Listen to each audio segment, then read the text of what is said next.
എൻ്റെ പേര് വിഷ്ണുപ്രിയ.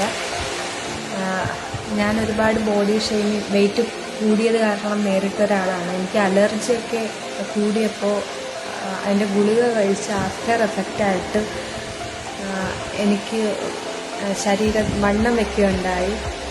അങ്ങനെ എല്ലാവരും മിക്കുള്ളവരും ചോദിച്ചു, തൈറോയിഡാണോ അതാണോ, അങ്ങനെ പല അസുഖങ്ങളും വണ്ണം വെച്ചത് കൊണ്ട് തന്നെ പലരും ചോദിച്ചിട്ടുണ്ട്. അങ്ങനെ ഭയങ്കര ബോഡി ഷെയ്മിങ് ഞാൻ നേരിട്ടു. അന്ന് ഒരുപാട് സങ്കടമായ സമയത്ത് അന്ന് രാത്രി ഇങ്ങനെ സെർച്ച് ചെയ്തു ഓൺലൈൻ കോഴ്സ്. അങ്ങനെയാണ് ഫിറ്റ് റൈറ്റ് കപ്പിൾ യൂട്യൂബിൽ ഞാൻ നോക്കിയപ്പോൾ കിട്ടിയത്. അന്ന് തന്നെ ഞാൻ എൻക്വയറി ചെയ്തു. അന്ന് രാത്രി തന്നെ ഞാൻ ജോയിൻ ചെയ്തു. ഒരു 30 ദിവസത്തെ വെയ്റ്റ് ലോസ് ചലഞ്ച് പ്ലാനിലാണ് ജോയിൻ ചെയ്തത്. 30 ദിവസം കൊണ്ട് എനിക്ക് ഒരു 7 കിലോ അടുപ്പിച്ച് എനിക്ക് കുറയ്ക്കാനായിട്ട് സാധിച്ചു. Thank you fit right couple.